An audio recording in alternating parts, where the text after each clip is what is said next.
Good morning. God bless. It's me, Dick Powles Jr. Again, I'm coming to you today from the bridge of the Enterprise. You notice I have my gold shirt on. That makes me the captain of the bridge of the Enterprise. If you know anything about Star Trek, probably not. Anyway, I'm going to read Matthew chapter 2 this morning. Just keeping right along with the series. We read last chapter, Matthew 1, and establishes, Matthew is very, very particular about the way that he establishes in the first chapter to Jesus' relationship to God, to Abraham, and to David. So that's basically what you carry out of the first chapter. So now we're going to go into the second chapter. This is a little bit more about what happens instead of who he is. Now this is what, a little more of what, anyway. So let's just begin. I of course, I prayed before we started. Maybe I should start doing it on camera now. I don't mind doing it. But I just want to read to you guys right now. My faith is my faith, and you understand. So let's go ahead and read. Now, after Jesus was born in Bethlehem of Judea, in the days of Herod the king, Magi from the east arrived in Jerusalem, saying, "Where is he who has been born King of the Jews?" Strange they would go to Jerusalem to find the king. And that's exactly what they find, but not the king they're looking for. For we saw his star in the east and have come to worship him. When Herod the king heard this, he was troubled, and all Jerusalem with him. Gathering together all the chief priests and the scribes of the people, he inquired of them where the Messiah was to be born. They said to him, "In Bethlehem of Judea, for this is what has been written by the prophet. And you, Bethlehem, land of Judea, are by no means least among the leaders of Judah. For out of you shall come forth a ruler who will shepherd my people Israel." And it's really important that you remember this verse throughout the rest of the four Gospels, because it comes up later that they say nothing comes from Bethlehem, and right here it's giving you a prophecy that was delivered in Micah, actually the book of Micah 5:2, that says that this is what they gave to him when they asked where the Messiah was to come from, which is where Jesus was born. So we'll just go on then. Then Herod secretly called the Magi and determined from them the exact time the star appeared. So he didn't meet with them in public. He met with them in private, which is kind of strange, underhanded, let's say. And he didn't give them anything. He took from them something, which was the information as to when the star happened. So then he said, and he sent them to Bethlehem and said, "Go and search carefully for the child. And when you have found him, report to me so that I too may come and worship him." After hearing the king, they went their way, and the star which they had seen in the east went on before them until it came and stood over the place where the child was. And this is just me, but I've read a lot of readings, and even in some of the latter books in the New Testament, angels are referred to as stars. So I think that this angel appeared to these Magi, and they followed him. Maybe it appeared as a star. You see what I'm saying? It's an angel. But that's what led them to Jesus. So that's just something I've always thought. As I read that, I always thought it was a star in the sky, but sometimes I wonder, because everybody would see a new star in the sky. But what if it was only a star for them? What if they were the only ones who were to see this miracle? What if they were the ones, so that all this could come about just the way it did? You see what I mean? Maybe that's the way it was supposed to be. So anyways, I'll continue to read. Which they had seen in the east. Let's see. And the star, which they had seen in the east, went on before them until it came and stood over the place where the child was. When they saw the star, they rejoiced exceedingly with great joy. So once again, it it's kind of an odd translation. They saw the star in the beginning, they followed it, and then they saw the star again, and they rejoiced over it greatly. Maybe it was an angel. It's just a small translation of the same words and the same usage of these types of words. Angels are commonly referred to in the Bible as stars. After coming into the house, they saw the child with Mary, his mother, and they fell to the ground and worshipped him. Then, opening their treasures, they presented him with gifts of gold, frankincense, and myrrh.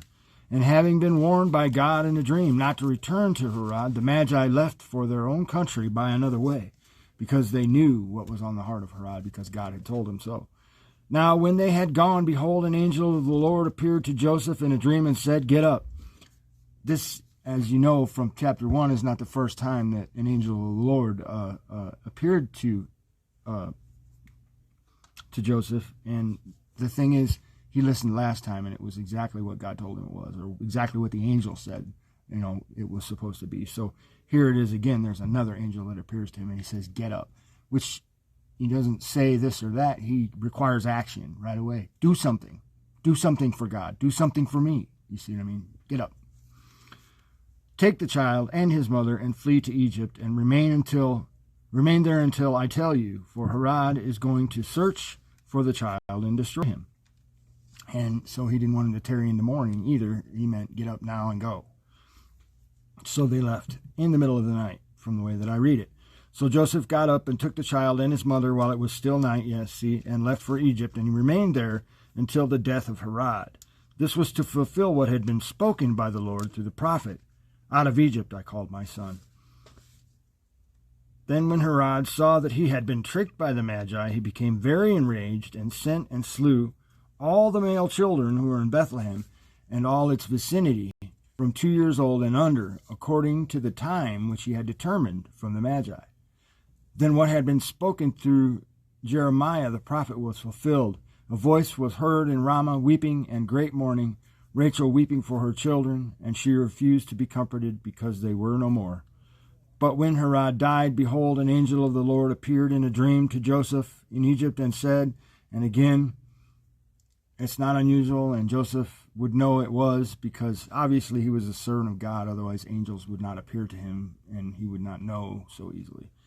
But here we are again, and the first thing that the angel says is, get up.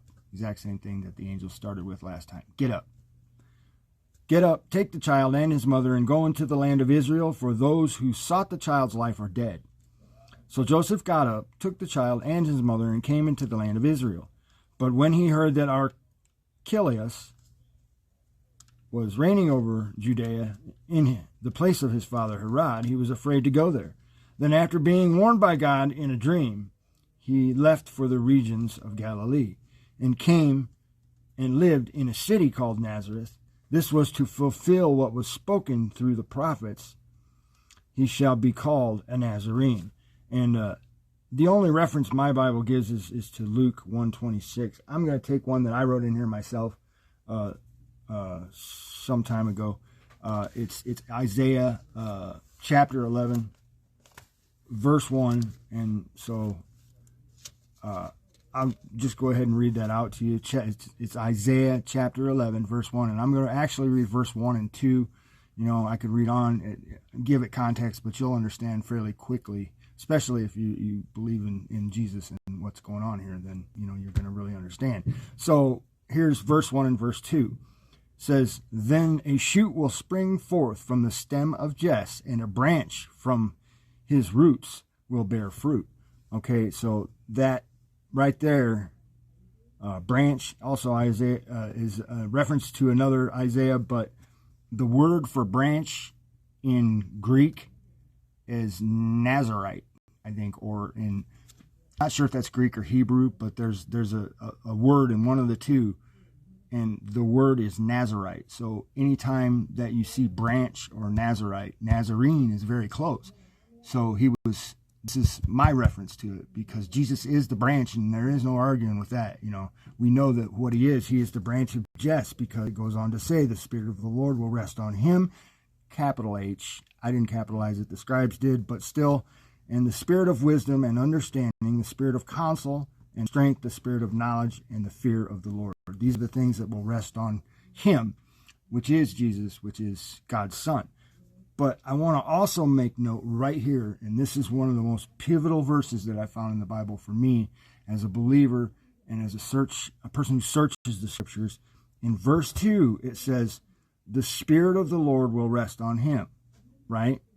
Okay, then it says, the Spirit of wisdom and understanding, the Spirit of counsel and strength. That's 5, right? The Spirit of knowledge and the fear of the Lord. That's 7. Okay, so there are 7 mentioned here.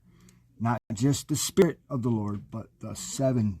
I just want to make that reference because in other books, it speaks of this, and it confused me for a long time, and I couldn't find any references. I found this one myself, and now I'm starting to see it in other books, but I'm sharing it with you here just because you know that this is speaking about Jesus. And so Jesus can be referred to as Nazarene, yes, because he is from Nazareth, but he can also be referred to as a Nazarene or a Nazarite or a Nazareth. I can't remember the translations exactly, which means branch, okay? And there is also a sect in Jewish culture back then especially. They were very religious and very devout and had customs that were very strict, and they called them Nazarites, and they were set apart. They did things like they never shaved, they never cut their hair. There were all kinds of certain things. They had to eat this or that, or, it was a very difficult thing to do for God. It was sacrifice, showing how much you love him to live this type of life. Anyway, those people were also called Nazarites. So there is another thing, because Jesus was set apart for a specific purpose for God. You see, just like those people were, and he suffered for us because that's what God wanted him to do, and that's what he gave himself for us for. You see what I mean? It was all a perfect plan. Anyway, I just wanted to make that reference to the 7 spirits. Now we'll go back to Matthew, which I dropped my bookmark, but don't worry, I can find it fairly quickly. Fairly. The one time I don't. There it goes. My book doesn't want to split into small pieces of Matthew. So we're in chapter 2.